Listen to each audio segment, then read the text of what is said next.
Are you planning to study in Canada? Big changes are coming in 2025, and if you don't know about them, you could miss your chance to secure a study permit. Canada is now limiting the number of international students, and the application process has changed. In this video, I'll break down exactly what's happening, what it means for you, and how you can successfully apply under these new rules. Before we dive in, make sure to subscribe to Opportunities 247 and turn on notifications so you never miss important updates like this. Let's start with the biggest change. Canada has introduced a cap on study permits for 2025, meaning fewer international students will be able to study in Canada. The total number of study permits has been reduced to 437,000, which is 10% lower than in 2024. The reason? The government says the influx of students has caused major challenges in housing, healthcare, and public services. Many cities, especially in provinces like Ontario and British Columbia, are struggling to accommodate the rising number of international students. For students, this means more competition for study permits and a greater need to plan strategically. If you're serious about studying in Canada,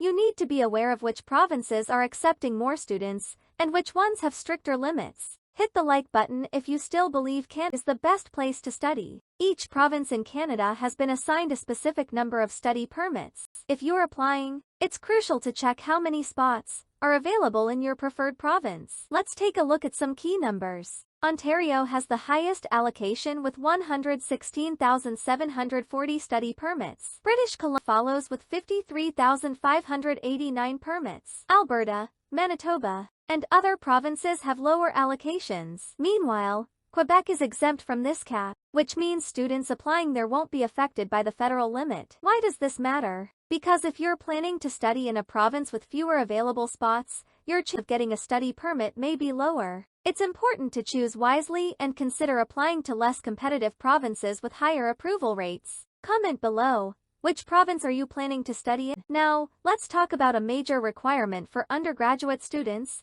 the Provincial Attestation Letter, TAL, or Territorial Attestation Letter, TAL. If you are applying for a study permit, you must now secure this letter from the province or territory where your school is located. This new requirement is designed to ensure that international students are within the province's planned allocation and that institutions are aware of their intake capacity. So, how do you get a TAL?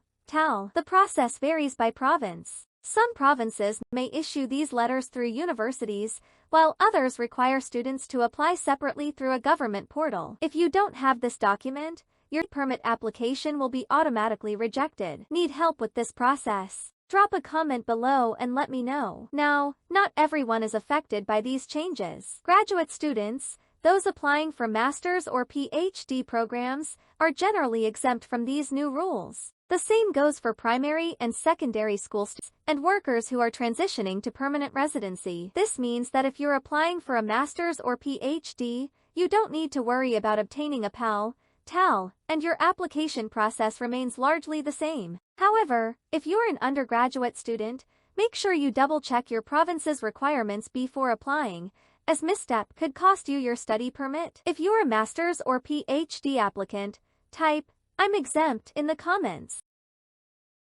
With these new rules in place, how do you apply successfully? Here's what you need to do. Firstly, choose a province that still has available study permits. Thereafter, secure admission to your preferred institution to ensure you obtain a TAL from your province. Without this document, your application will not be processed. Then, get a complete study permit application with all required documents, including proof of admission, financial proof, and your TAL.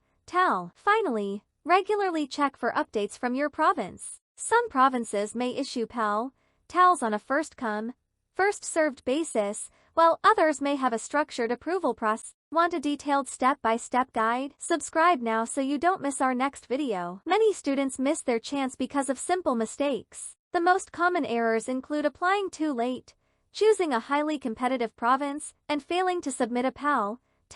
These mistakes can cost you your study permit. The best way to avoid this: start early, research your province's requirements, and submit a complete application. If this information is helpful, give this video and share it with a friend. Despite the new cap, Canada remains one of the best destinations for international students. With its high-quality education, post-graduation work permits, and PR ways. Studying in Canada is still an amazing opportunity. If you plan to apply under the new system, now is the time to start preparing. Make sure you apply early, obtain your PAL, TAL, and choose your province wisely. For more updates on scholarships, immigration, and study abroad opportunities, subscribe to Opportunity 247 now and turn on notifications. Drop your questions in the comments. I'll be